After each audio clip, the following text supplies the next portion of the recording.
Welcome to the Generation Podcast, an audio resource dedicated to a generation of young people who are committed to total surrender to God and total dependence on His power to reach the world with the gospel of Christ. This podcast is designed to strengthen and encourage through a series of Bible-based practical talks. Welcome to the Generation Podcast. I'm Bobby Bosler, and I'm speaking to you today from Taylor, South Carolina. My family and I, we've been working here with Fellowship Baptist Church and the pastor, a good friend of mine, Rick Pardee, and we just completed last night, as of the time of my recording, a 6-day revival meeting where we focused on the love of God and selfishness and the filling of the Holy Spirit. We talked about a lot of things. It was a great time. I know the Lord worked in many hearts, including my own. And at this time of year, our family kind of transitions from teaching, preaching, traveling, and so on, to spending much needed time together as a family, as well as with our extended family. And we're looking forward to that very, very much. We'd appreciate your prayers as we are not only during this time getting a little bit of R&R, but also we're endeavoring to set the stages for our travels next year. 2025 for the Bosler family is going to be a very exciting time. Not only do we have some wars scheduled in the spring, but Cola clashes in the summer, and got our foot in the door with some meetings scheduled for the fall for revival meetings. And we're praising the Lord for just how good He is to us and for the opportunities to serve Him that He is laying out in front of us.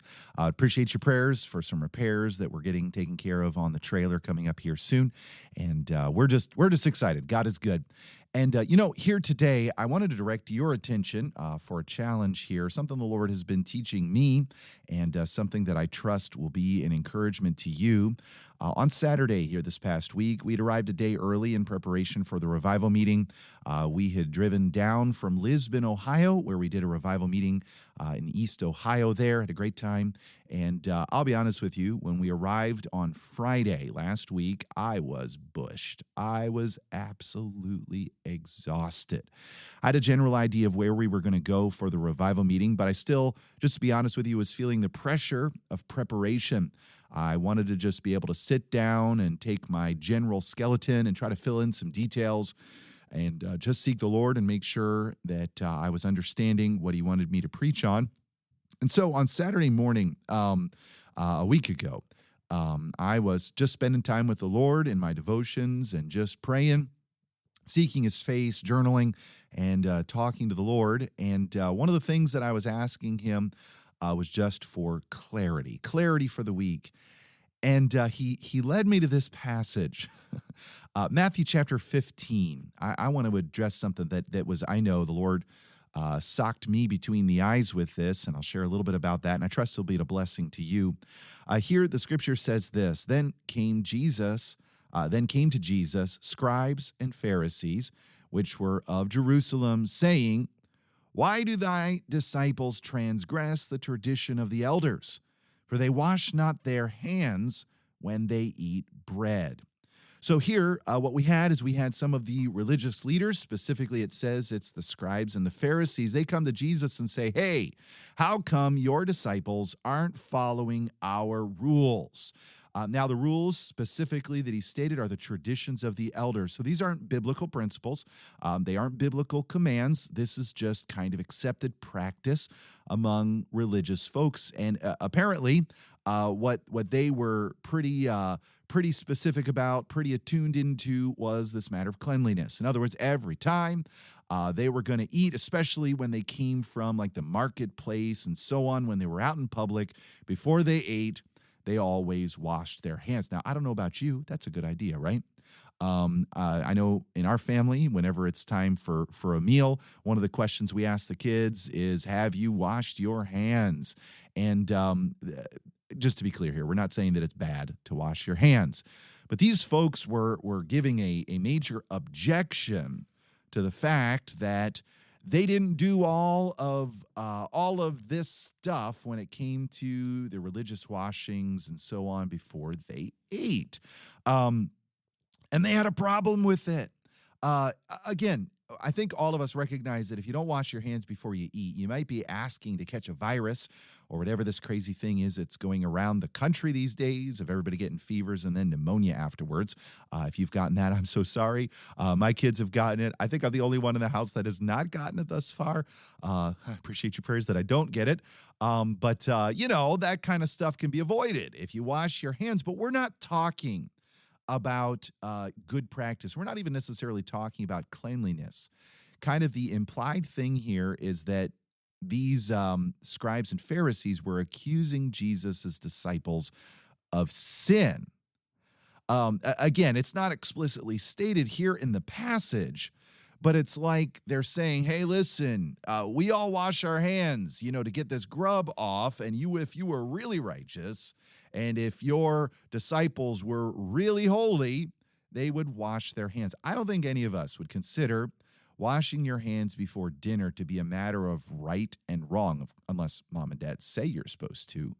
But I think we would think of it as a matter of wise versus unwise. But I say all of that to say, these scribes and Pharisees, they're trying to pin Jesus down on some matter of sin or uncleanness or something like that. They're trying to catch Jesus. They're trying to discredit his ministry. And Jesus' answer, oh man, here's what he says. Why, in verse 3, but he, Jesus, answered and said unto them. He didn't answer their question, but he answered their question with another question.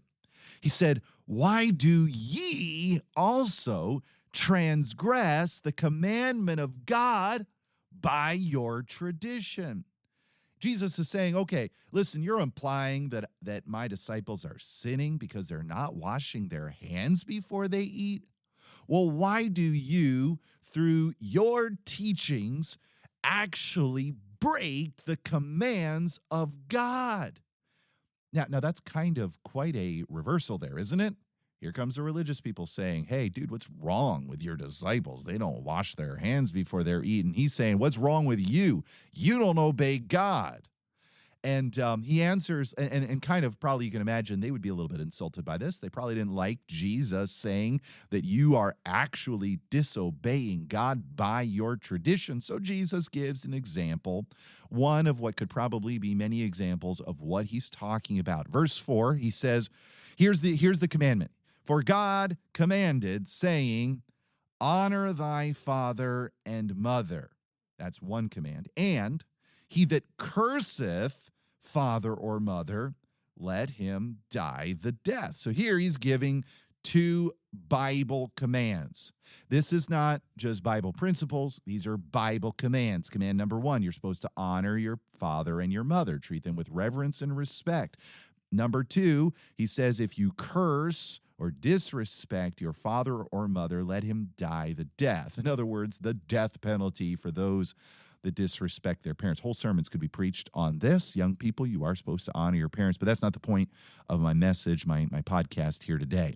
So he's saying, okay, listen, you're saying what's wrong with your disciples? Why don't they wash their hands before they eat? What's wrong with you? Why do you disobey the command of God? Don't you know that God says you're supposed to honor your father and your mother? Don't you know that God says if you curse your father and mother, you get the death sentence?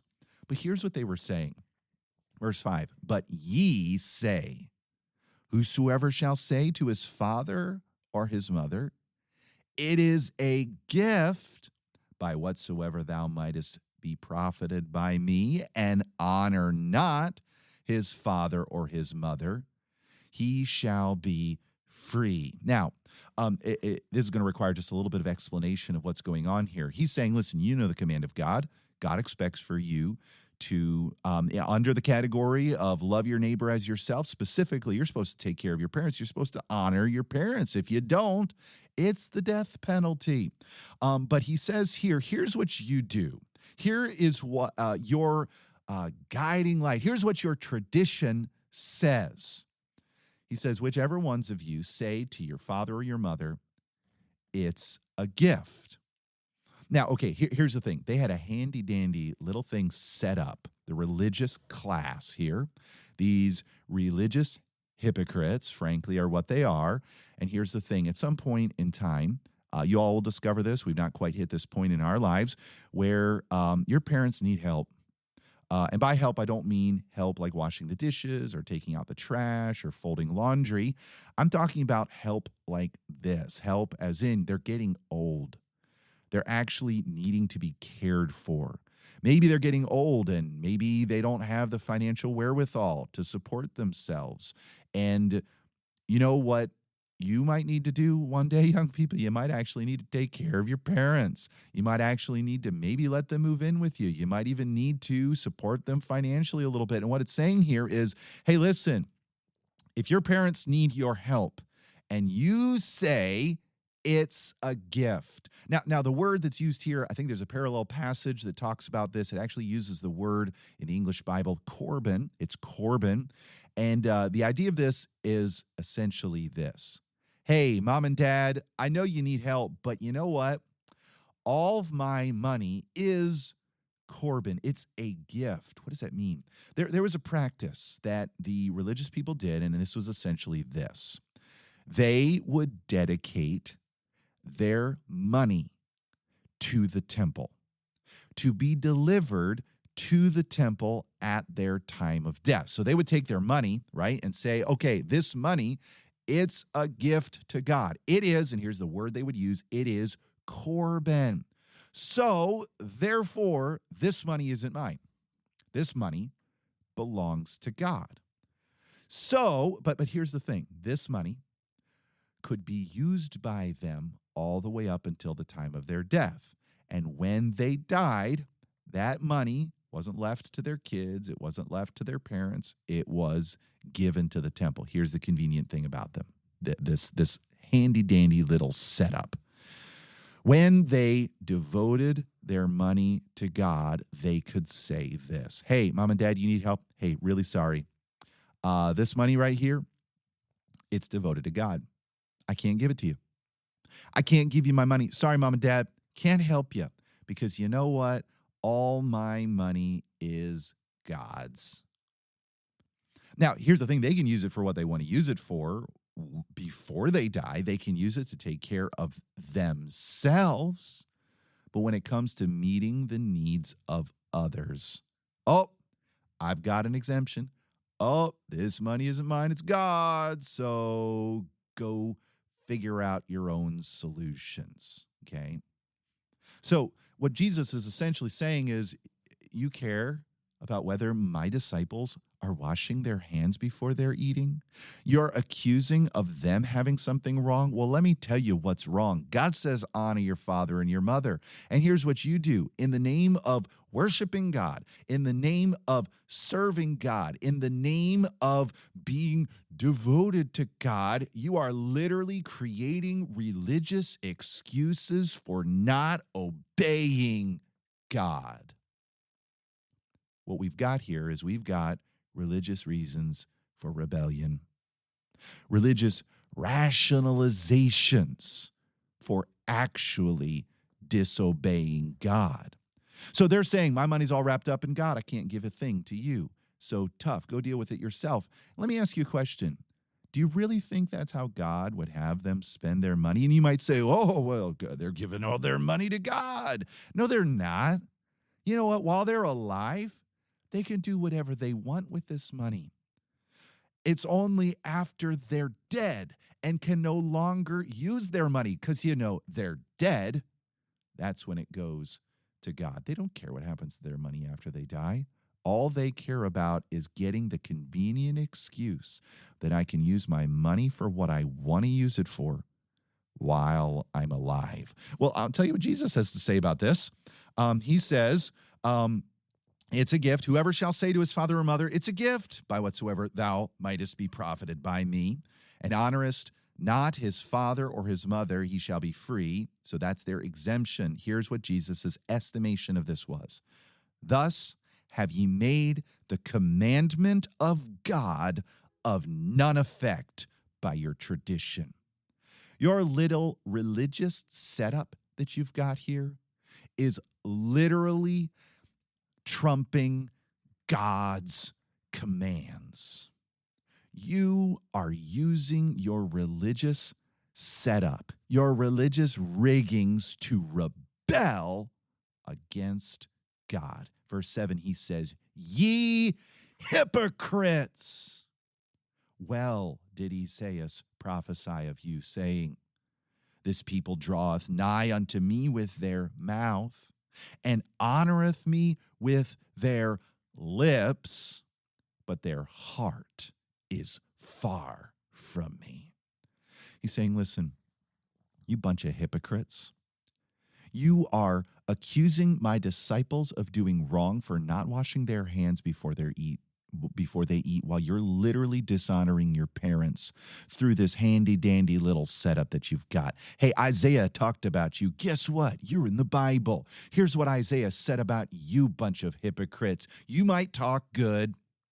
You might honor me with your words, but your heart is so far away from me, it's not even funny. He says in verse 9, in vain do they worship me. Why do I say this? Why do I even bring this up? Here's why. Because you know what, young people, when you try to serve God, you know what happens? You find these handy-dandy little loopholes that look spiritual, that exempt you from obeying God. You know, it's like this, when you have an opportunity to serve him or to do something that maybe you don't really want to do. Oh, I got to go do my devotions. Okay, let me tell you how God spoke to me about this here last Saturday. So here I was in the morning time, spending time with the Lord. I kind of came across this particular passage. I was really seeking the Lord. There were a lot of different things kind of going on throughout the day that I honestly didn't really want to be a part of. I don't even remember all of them. I'm kind of glad I don't remember all of them. I do remember one of these things. We had said we would help out a little bit with getting set up for the church's fall festival, which, whatever, it is great. They had a big thing where they're going to have a bunch of people from all over the community come. And honestly, I'm looking at this thinking, they've got plenty of help. They don't need me to help them set up a sign. They don't need me to help with these things, okay? What I really need to do is I really need to get ready to preach. That's what I need to do.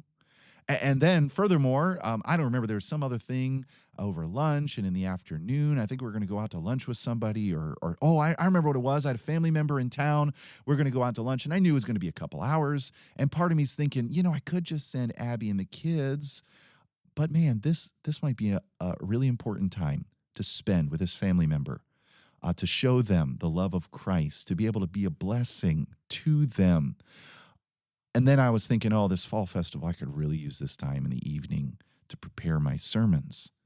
And, even going over another family member's house a little bit later that's in the area. And I'm thinking, I could really use this time. But, we've been distant from them for so long. I really probably need just to show our love to them, go spend some time with them. And then this fall festival thing. And, I've kind of got all these things wrapped up in my heart. Now, here's what I was planning on preaching on. Love.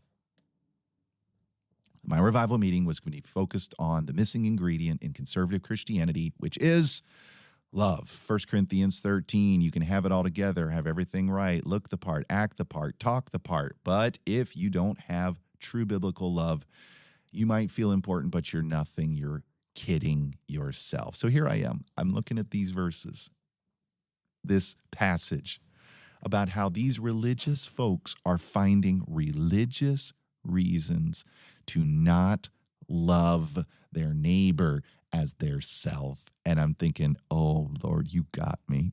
Oh, Lord, you got me. And so I thought, you know what? I can't preach this week if I don't live it today. I don't want to be a hypocrite.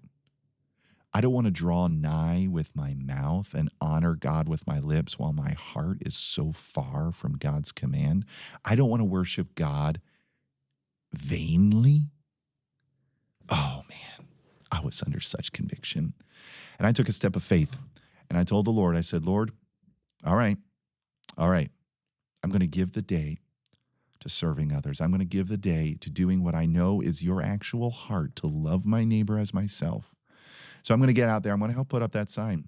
I'm going to go to lunch with that family member. I'm going to go over to the other family member's house and just be with them. Just show my love for them by being present with them. I'm going to pour my heart into this fall festival here tonight as an act of love and devotion to you.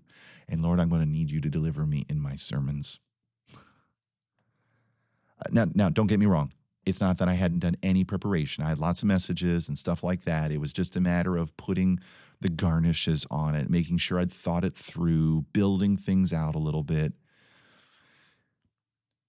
I didn't want to be a hypocrite, young people.